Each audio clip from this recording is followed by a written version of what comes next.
O sea, si a mí como pediatra, como neonatólogo, no me gusta levantarme en la madrugada para ir a un nacimiento, como decía uno de estos maestros que te comenté ahorita, pues mejor pongo un puesto de tacos mañaneros. Si tienes alguna oportunidad, trata de tomarla. Vaya, no le digas que no, sino ve la posibilidad de sí hacerlo. Sí me equivoqué. O sea, yo di una orden que estuvo incorrecta. Hoy en Decidir y Transformar nos acompaña Raúl Garza Bulnes. Raúl es médico de Christus Muguerza Alta Especialidad. Es una persona apasionada por el servicio y con la enorme responsabilidad de ser neonatólogo y a su vez el director médico. De esta plática capturamos muchos aprendizajes sobre la pasión en el ejercicio profesional, la disciplina, el gestionar múltiples responsabilidades a la vez y aprender de escuchar esa voz que te grita cuál es tu verdadera vocación. Sin más preámbulo, comenzamos en Decidir y Transformar.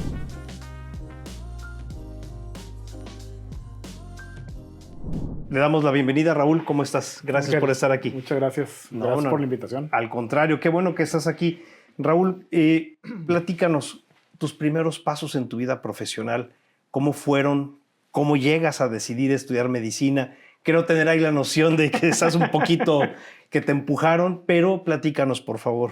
Bien, pues muchas gracias por la invitación nuevamente. Y al contrario. ¿Cómo decidí estudiar medicina? Yo creo que sinceramente no hubo otra cosa diferente en la mente. Puede ser, ya lo dijiste, yo lo voy a completar. Sí, claro. Mi papá es médico. Y de hecho ahora que estoy en alta especialidad, he estado teniendo muchos recuerdos porque yo literalmente crecí en ese hospital. Y les decían mis compañeros ahora de alta especialidad que pues, los primeros años de mi vida los pasé ahí. Mi papá, son recuerdos que tengo, pero en muchas ocasiones me recogía del colegio. Yo estaba en el Franco ahí de Hidalgo. Me llevaba al hospital y yo creo que mi hermana salía en el Inter porque se me hace que mi mamá recogía a Gaby, mi hermana, y luego pasaba por mí al hospital. Pero tengo muchos recuerdos de estar con mi papá en el Muguerza, el que era el Muguerza en ese momento. anteriormente. Y además de eso, pues andar en el hospital, trabajé ahí en el hospital varios veranos, en el área de laboratorio y patología, que es donde mi papá estaba, pero también en el hospital, o nos movíamos en el hospital. Entonces ahora a los compañeros así cercanos que tengo les digo, es que yo por aquí andaba de niño en estos pasillos, etcétera, ¿no? Pero sinceramente no tengo recuerdos de haber pensado algo diferente. También, y eso para mí es muy importante y es una parte que le agradezco a mi papá. Mi papá nunca me dijo, haz medicina. Okay.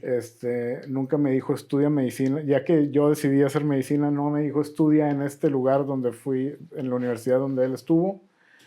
Siempre yo creo que me alentó, pero muy calladamente, como es él. ¿Cómo es él? Sí, sinceramente, y pues yo fui tomando las decisiones que fui tomando hasta donde estoy.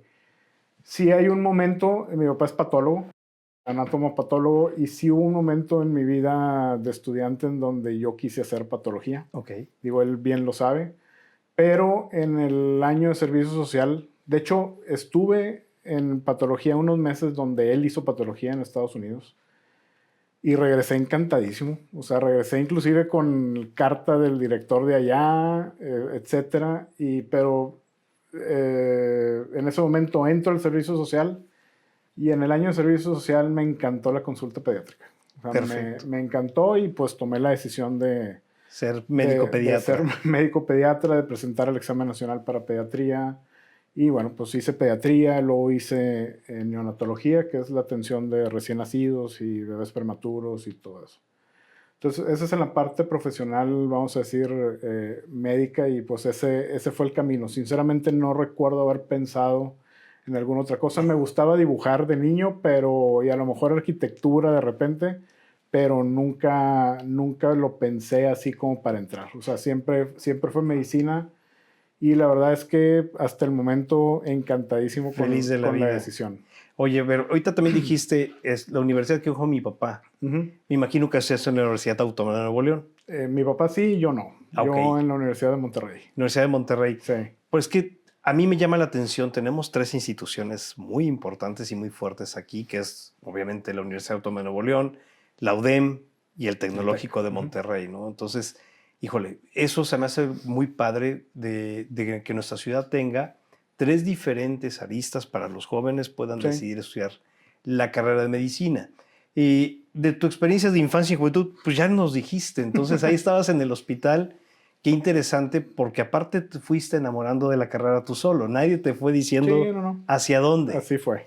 Y de niño, platícanos, ya cuando estabas con los amigos, ¿te gustaba platicar algo de ese tema, de los términos médicos, algo así, que estuvieras siempre sacando ese tema? Yo, por ejemplo, los carros siempre los voy platicando desde niño, ¿verdad? Ok. No sé si sea tu caso.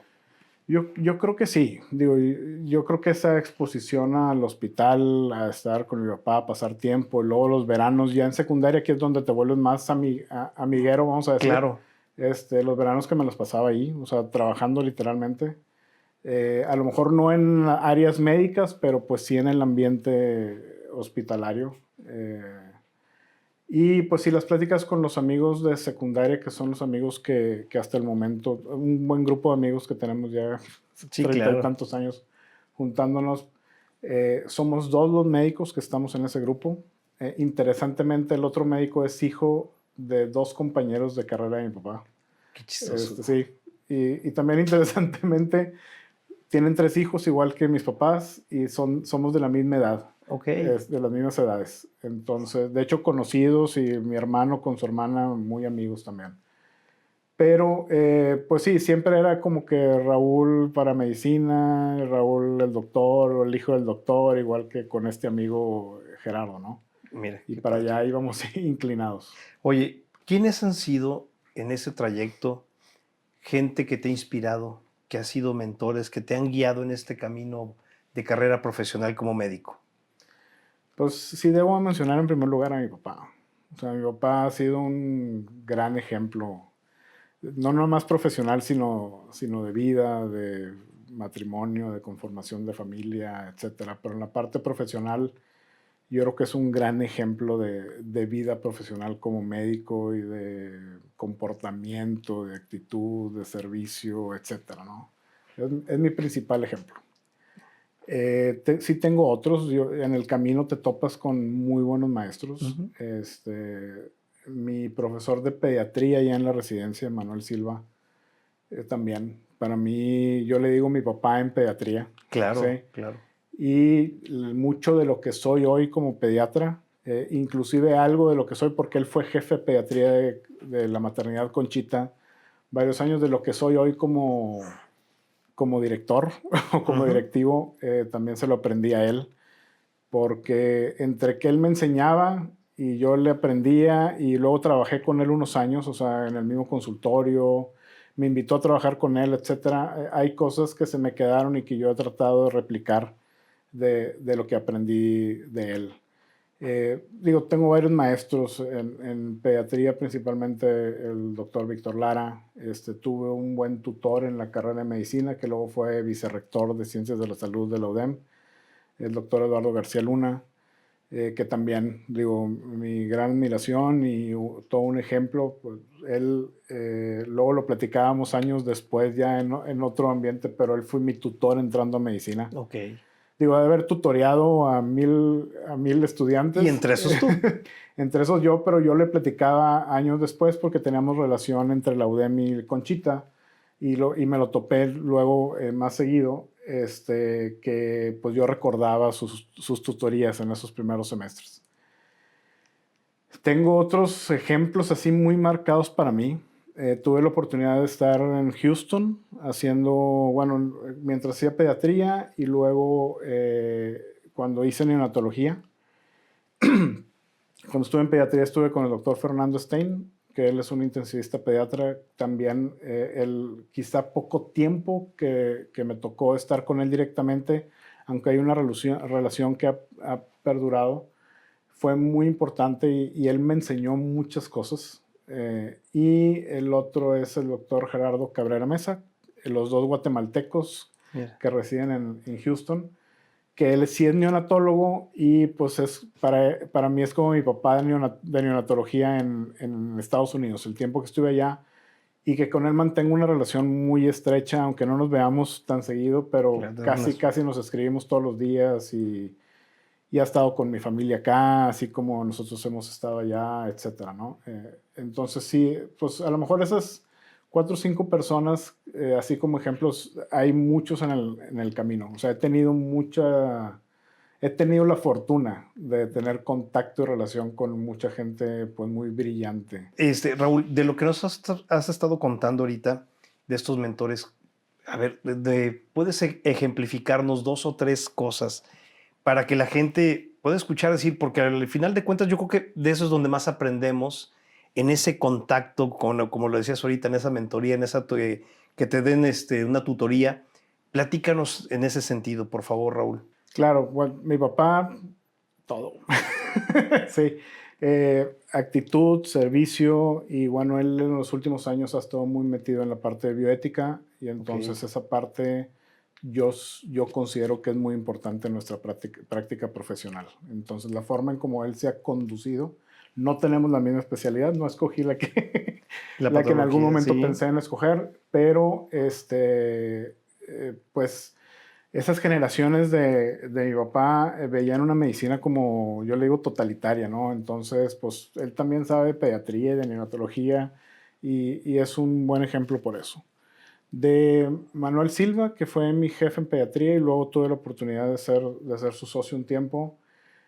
Yo creo que es la atención completa en pediatría y la clínica. Nosotros le llamamos la clínica, que es, a ver, primero reviso al paciente, interrogo, pues si se puede al paciente, si no en el caso de nosotros están muy chiquitos, pues a los papás o a la familia, y hago todo un análisis para llegar a un diagnóstico. Eso se lo aprendí mucho al doctor Manuel Silva.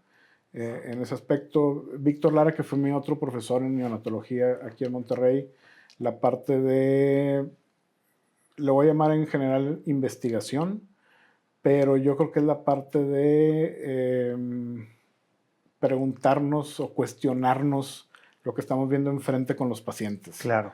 ¿Sí? Que deriva en hacer estudios de investigación, etcétera, pero como es la pregunta inicial, y eso es algo que yo ahora como profesor de pediatría y neonatología trato de inculcarles, que es lo que te decía hace rato, lo mismo que aprendí de ellos, trato Claro. de pasarlo a las siguientes generaciones. Fernando Stein, digo, tengo muchos recuerdos con él, pero hay una frase que para mí ya en la parte profesional y lo que he hecho después ha sido muy importante y fue un día que me dijo, no dejes pasar las rolas. Ok. ¿Sí? ¿Y a qué se refería con eso? Se refería a si tienes alguna oportunidad, trata de tomarla, ¿sí? No le digas que no, sino ve la posibilidad de sí hacerlo. En el camino he ido haciendo algunos cambios como a la ideología de eso, porque bueno, pues vas creciendo, Y la vas adaptando a tu la vas personalidad. adaptando y también a todo lo que estás haciendo, ¿no? Claro. Y ahorita no podría agarrar más rolas de las que tengo en este momento, que ahorita te platico todas las cachuchas, pero sí es una frase que yo siento que también con esa filosofía, pues he llegado a donde estoy. Y Gerardo Cabrera es un neonatólogo, te dije, guatemalteco, que el día que yo lo conocí, estoy en el Texas Children's Hospital en Houston y voy preguntando por él. Y entonces me empiezan a ir guiando. Conduciéndote hacia conduciendo entre el gran departamento de neonatología que había en ese entonces, que ahora es más grande todavía. Y de repente donde voy en el pasillo y me van señalando, yo empiezo a escuchar música. Ok. Música de un grupo, si mal no recuerdo, se me fue ahorita el nombre, ahorita me acuerdo, pero es un grupo latino tipo de salsa o merengue, pero y me voy acercando y es a todo volumen. Y la última persona que me dice, un doctor americano, James Allen, me dice, donde escuches la música, ahí está. Ok. Entonces entro, me paro en la puerta de su oficina y está literalmente de espaldas a mí, frente a su computadora, bailando, ¿sí? Escuchando esta música latina completamente en el hospital más grande pediátrico de Estados Unidos. Y el entorno de doctores que uno tiene la imagen de los americanos como muy serios y todo, pues sí, realmente serios, pero nadie poniéndole el alto, ¿no? O sea, como respetando el gusto su forma de trabajar. de él. Y esa es una imagen que yo creo que nunca se me va a olvidar. De hecho, de repente se la comento o la recordamos del día que te conocí. Y yo creo que es esa parte de eh, soy un médico o soy una persona o sea, migrante en un país, ¿sí? Que él tiene sus situaciones muy particulares, que también es una parte muy interesante, pero es más personal de él. Y yo me conduzco como yo pienso que me tengo que conducir dentro de ciertos parámetros, Claro. pero disfruto demasiado lo que hago. O sea, yo no he visto otra persona que disfrute más la medicina, la neonatología, que Gerardo Cabrera Mesa. Y ahorita te iba a decir dos temas relacionados con esto.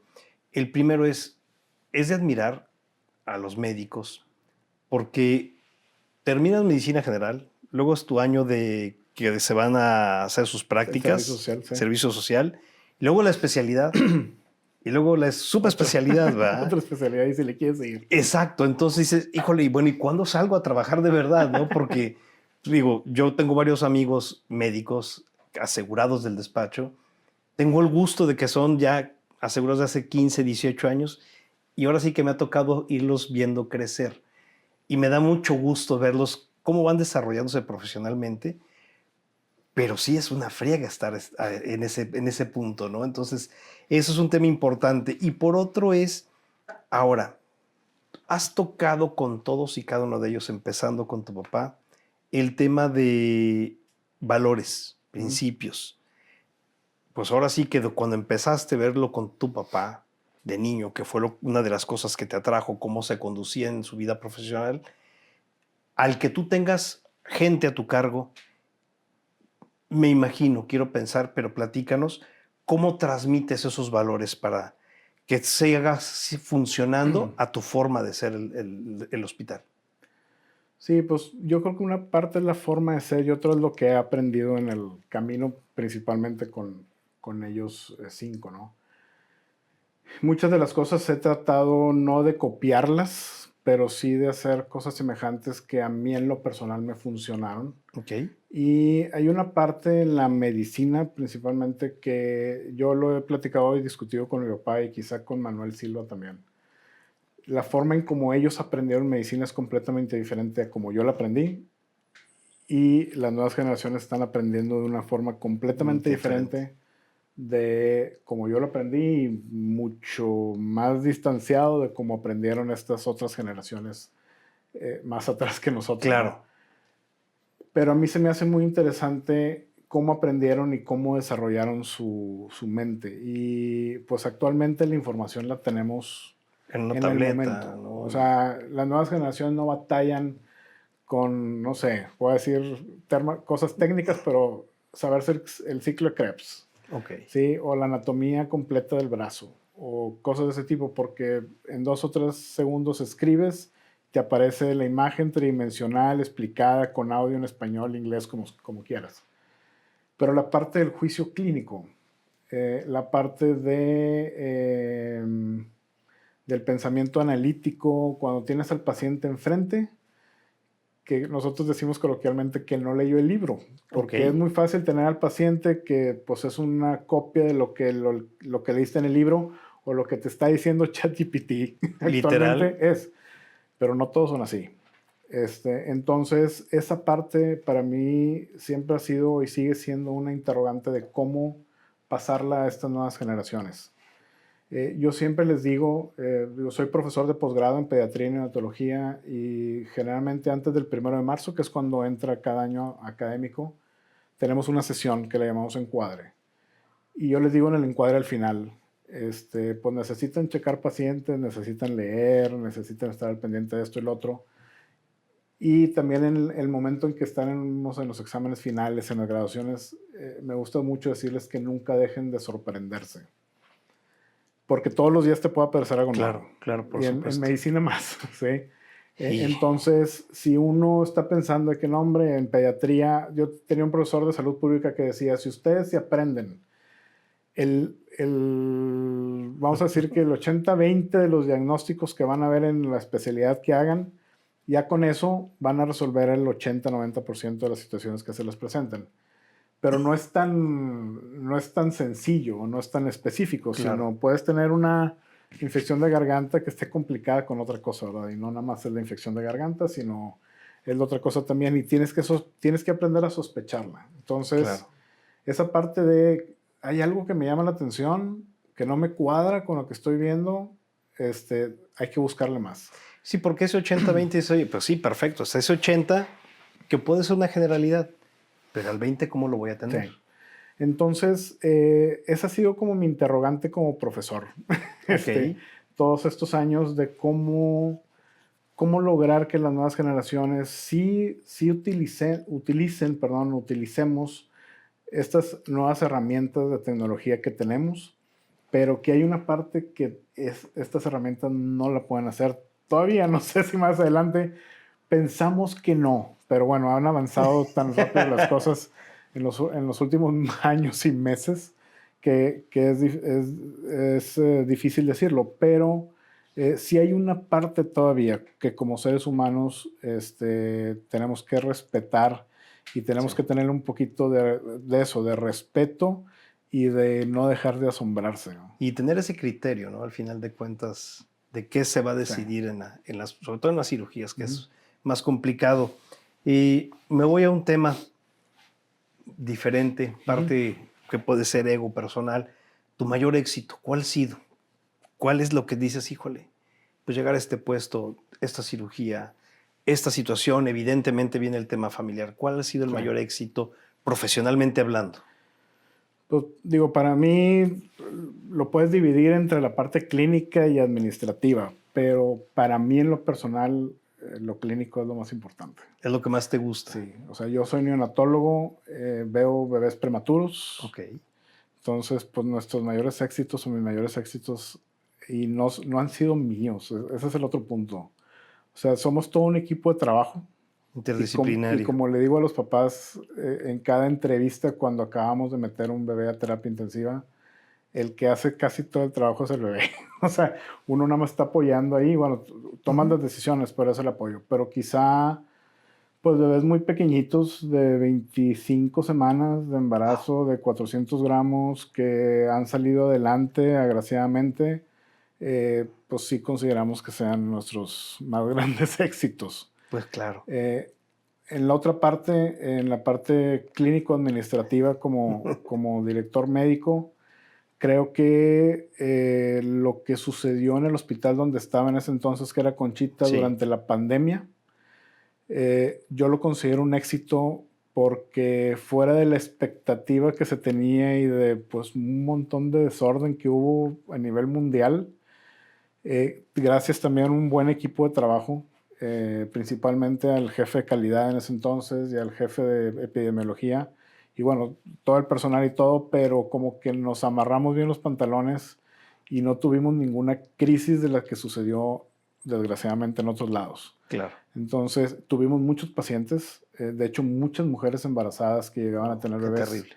COVID positivas, y bueno, pues fue desde toda la cuestión inicial, equipos de astronauta, etcétera, etcétera, hasta ya ir minimizando ya la cuestión de los cuidados. Pero sinceramente yo creo que fue de los momentos más difíciles por los que he pasado en esa parte clínico-administrativa y, y que salieron las cosas bien. Y O aparte sea, mezcla el factor desconocimiento. sí, O sea, como te decías, pues sí, lo busco, sí, pero cuando llega una enfermedad rara, diferente, que no hay un protocolo, híjole, eso te debe, sí. les tuvo que haber quitado Sí, el pues sueño, fuimos ¿verdad? cambiando cosas semana tras semana, mes tras mes. Claro. Y mi otra parte de mi triángulo profesional es la academia. Entonces, para mí mis mayores éxitos en la academia es ver a exalumnos que les está yendo profesionalmente y humanamente muy bien. Claro, y que Sí. yo creo que también el éxito es que te volteen a ver años después. Doctor, ¿cómo estás, Raúl? Qué gusto verte. Y que te digan, me ha ido bien. Sí, claro. Sí, No, y ver esa que les semillita. está yendo excelente, ¿no? Claro, claro, qué interesante porque a veces de este lado de la gente común y corriente que andamos en la calle, pues no imaginamos que detrás de un médico, a veces piensas que todos son lo mismo. Pues no, hay unas especialidades, subespecialidades Y al final de cuentas, todas esas subespecialidades que van tomando es para darle un mejor servicio. No es el ego de aprender y conocer, es cómo darle un mejor servicio a tus pacientes. Claro. Entonces eso se me hace muy interesante. Del tema, quitando el tema económico, el tema profesional, tu mayor satisfacción personal. Mi familia. Platícanos, tu esposa, son 2 niños. Mi esposa, son 2 niños. Mi esposa, Ana Laura, pediatra neonatóloga igual. Nos conocimos en circunstancias extraordinarias. Pero, pues, digo, una relación que para mí, digo, entre sus altas y bajas, como Todas las parejas. pero muy, muy directa, muy derecha y muy agradable. Y pues después de casarnos tuvimos la oportunidad de ser papás en el 2015 con Raúl Alberto, Raulito. Y luego hace 7 años con Andrés Emilio. Qué padre. Los niños, la verdad es que encantados con eso. La experiencia, digo, yo todos los días o casi todos los días recibo bebés, estoy en un nacimiento, etcétera, y se me hace muy bonito, ¿verdad? Aunque han sido un montón, pero pues es bonito ver que nazca un bebé y ver muy contentos a la mamá, al papá, a la familia cuando sales con ellos. Pero pues tener a los tuyos es completamente diferente. Claro, por supuesto. Y mucha gente me preguntaba cuando Ana Laura estaba embarazada de Raúl el Grande si yo iba a ser el pediatra. Y la verdad es que yo siempre decidí, y lo decidimos los dos también, de que yo no iba a ser el pediatra. No, para estar viendo todo. Pues no, para ser papá, no, para disfrutar lo mismo que yo veo todos los días que disfruta pues alguien más. Y pues la verdad fue extraordinario en los 2 nacimientos. Hace un momento nos platicabas de los diferentes roles que vas practicando en tu vida. Todos los días, ya nos platicaste ahorita 3. ¿Cuáles otros tienes? Porque de joven yo veía ciertos empresarios que, bueno, ya ayudaron acá su empresa, la familia, y están en una asociación y están en otra, y dices, ¿cuántas cachuchas tiene? Raúl, ¿cuántas cachuchas más tiene? Además de las que nos platicaste. Déjame contarlas. Sí. Bueno, la principal es papá y esposo, etcétera, ¿no? Esa es la primera. Profesionalmente soy director médico actualmente del Hospital Cristo Mujerza Alta Especialidad. Fui durante 14 años de Conchita. En Conchita pasé 28 años y soy profesor de pediatría de posgrado de la Universidad de Monterrey junto con Cristo Mujerza desde hace 22 años. Ok. Sí, en marzo cumplí 22 años de profesor. Luego fui unos 8 años profesor titular también de neonatología. Y cuando entré de director médico en Conchita, pues sí me dijeron, quítate algo. ¿Sí? Claro. Y digo, por decisión ahí con la dirección, etcétera, me quité neonatología, me quedé como adjunto y la UDEM junto con Cristo Mujerza decidieron poner a mi señora esposa de profesora titular, que actualmente lo es. Entonces, pues trabajamos en conjunto en esa parte. A Ana Laura le gusta también mucho la parte académica.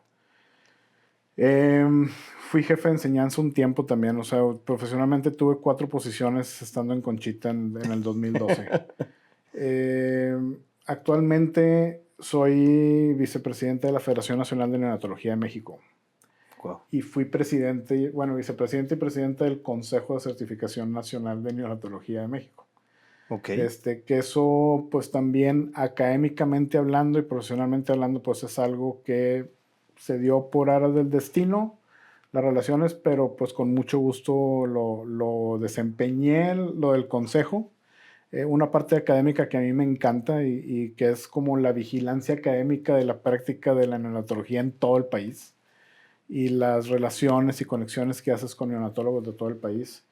Y pues ahora en la federación es como la parte, sigue siendo académica, pero es más como administrativa. Y es la relación con los colegios y sociedades estatales de neonatología. Y pues el objetivo al final es mejorar las condiciones de los recién nacidos en México, ¿no? Claro, entonces, y aparte esos reconocimientos y estar ya en las vicepresidencias de esa asociación, bueno, pues te va no solo poniéndote una responsabilidad más por cumplir, pero simplemente estás demostrando hacia tus agremiados, hacia los compañeros, pues que tienes la capacidad y los conocimientos para estar en ese lugar. Sí.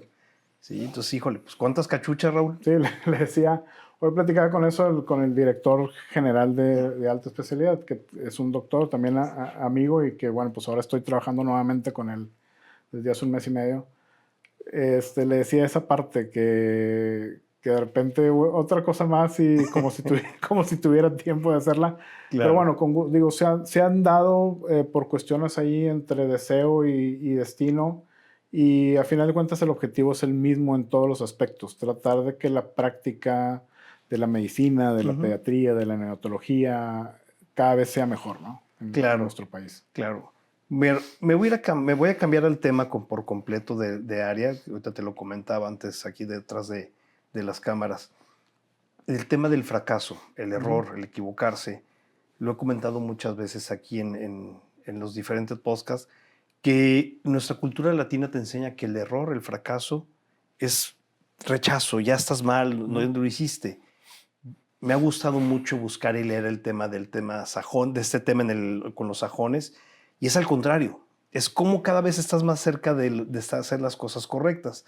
Para Raúl, platícanos ese fracaso que hayas tenido, que sí te estremece, pero dices, híjole, esto me ayudó a ser más fuerte porque entendí que tenía que irme hacia el lugar correcto para ser mejor o dar un mejor servicio a la comunidad. Híjole, es que así, digo, definitivamente hay fracasos en la vida. No hay algo así como muy trascendental, pero todos los días en algo nos equivocamos. Claro. Sí, y yo sí he aprendido la filosofía esa de si me equivoco no es algo que tenga que ser punitivo, sino es más bien la oportunidad de cómo mejorar.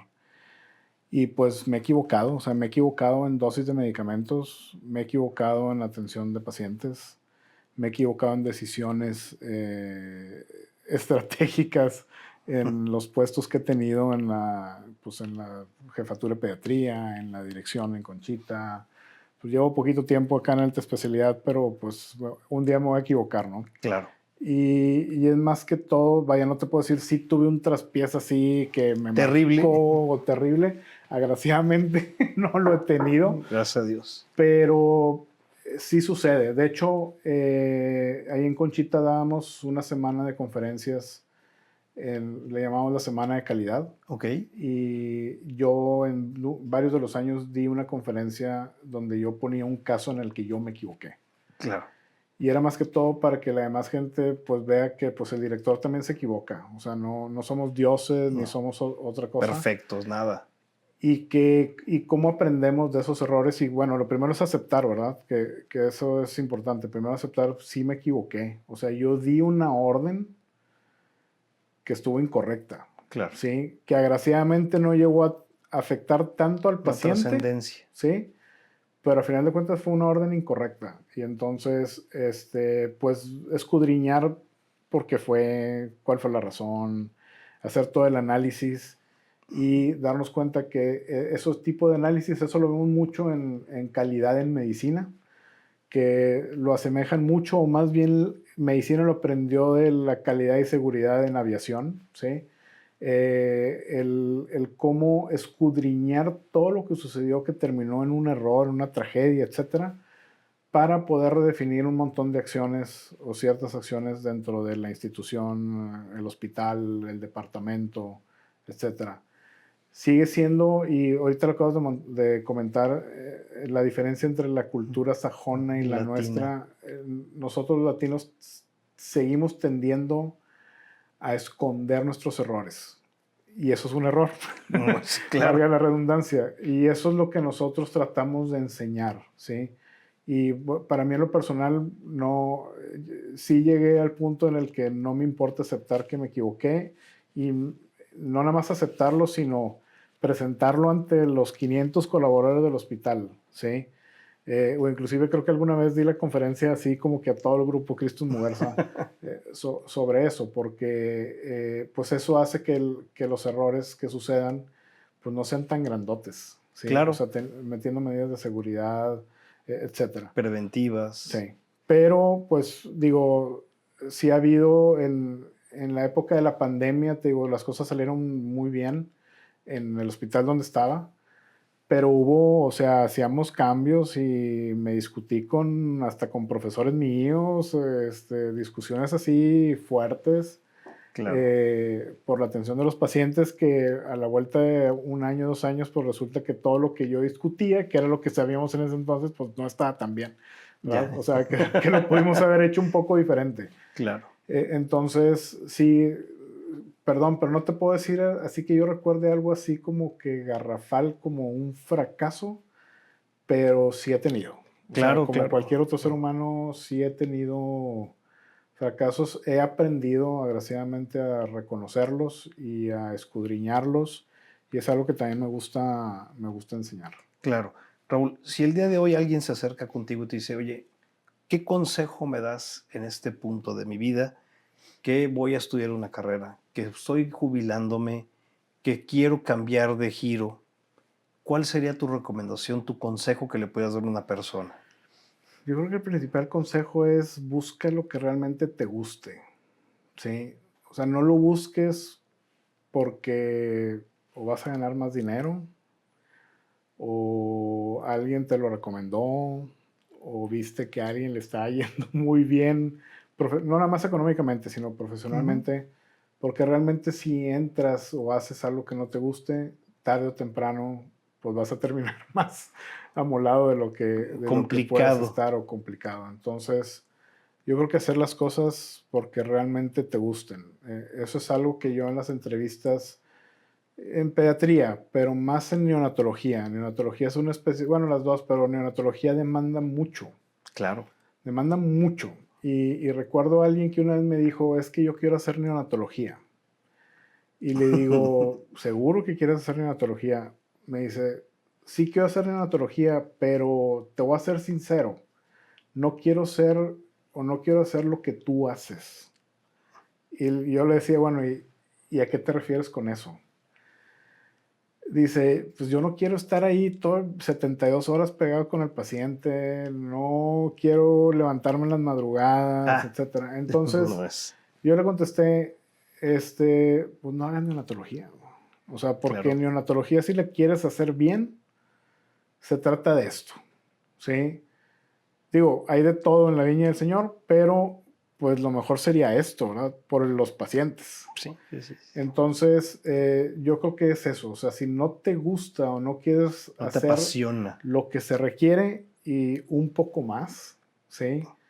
En el área donde estás, mejor no te metas y busca algo en lo que realmente te guste. Hace varios años, con un buen amigo, de esos que nos juntamos desde hace 30 y tantos años, me decía, es que yo quiero ser ingeniero químico, pero me fue bien mal En en química. esto, en química y en matemáticas y no sé.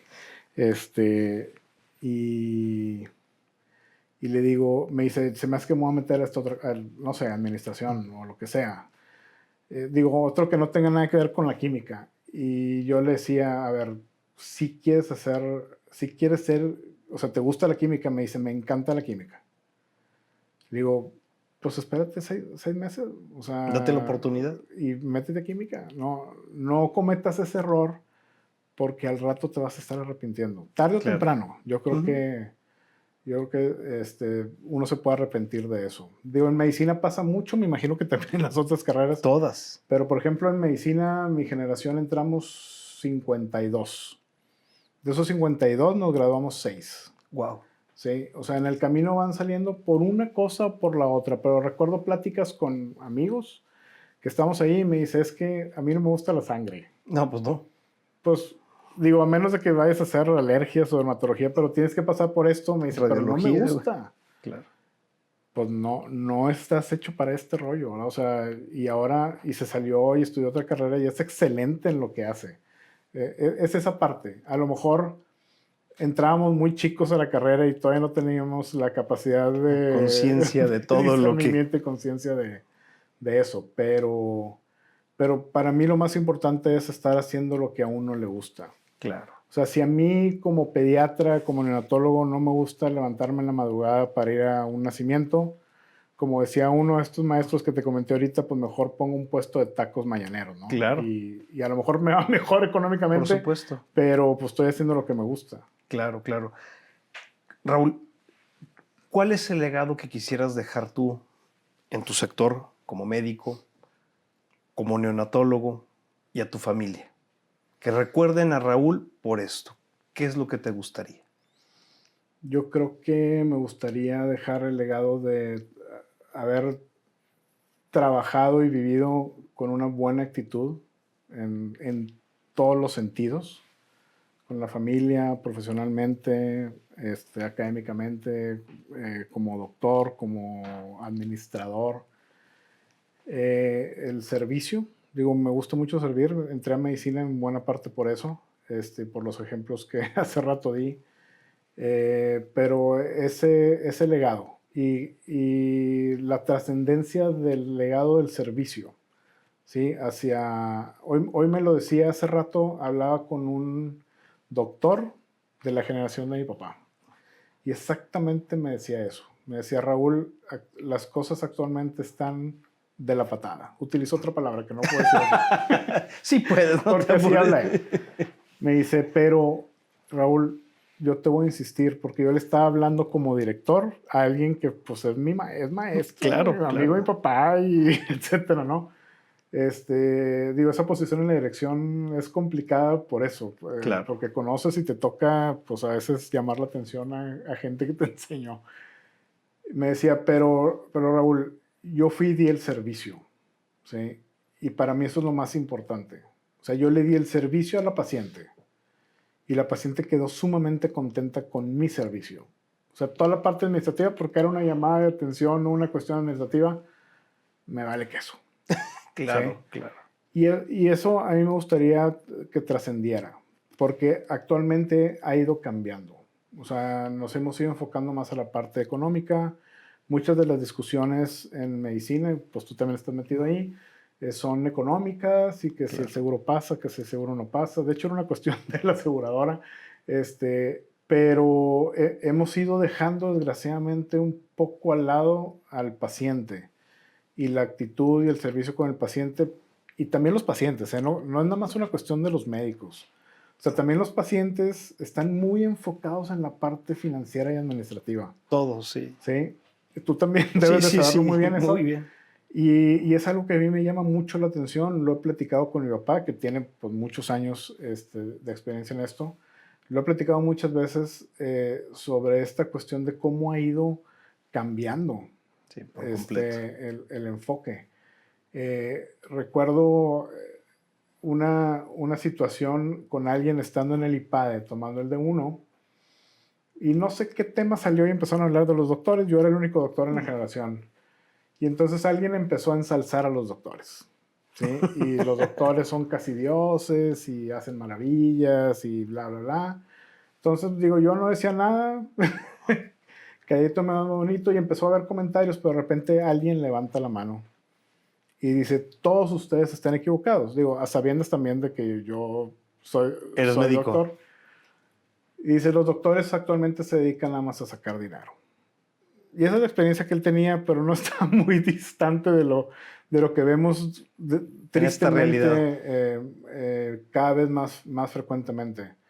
Y es parte del speech que nosotros damos en general, los que nos toca dar speech en las graduaciones de residentes, en el grupo Christus Muguerza, siempre hacer hincapié en eso.